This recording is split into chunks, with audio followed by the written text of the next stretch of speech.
Meet Denise Alber and her monthly stack of bills. Alber takes care of her 98-year-old mother, and while the costs of food and medicines have gone up, the family's income has not.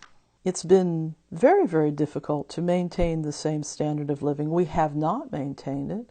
Some authors say there's a war on the middle class.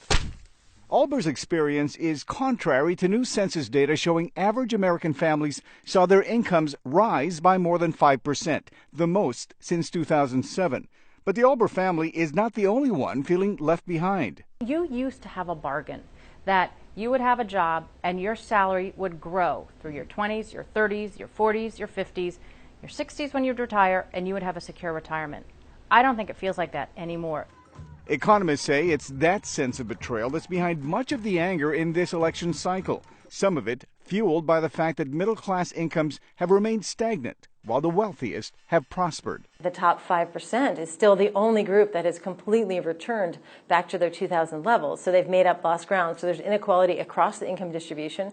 And then, as you say correctly, there's inequality between groups. So racially, gender, there's many different disparities that still exist in our society.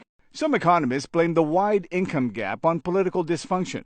One example, says poverty rights advocate Maria Foscarinis, is that Washington spends millions more on putting people in jail than lifting them out of poverty. And it really is a waste of resources. There are studies now that show that it's more cost effective to house people than to criminalize them because they're living on the street, which is what is happening right now in many communities around the country.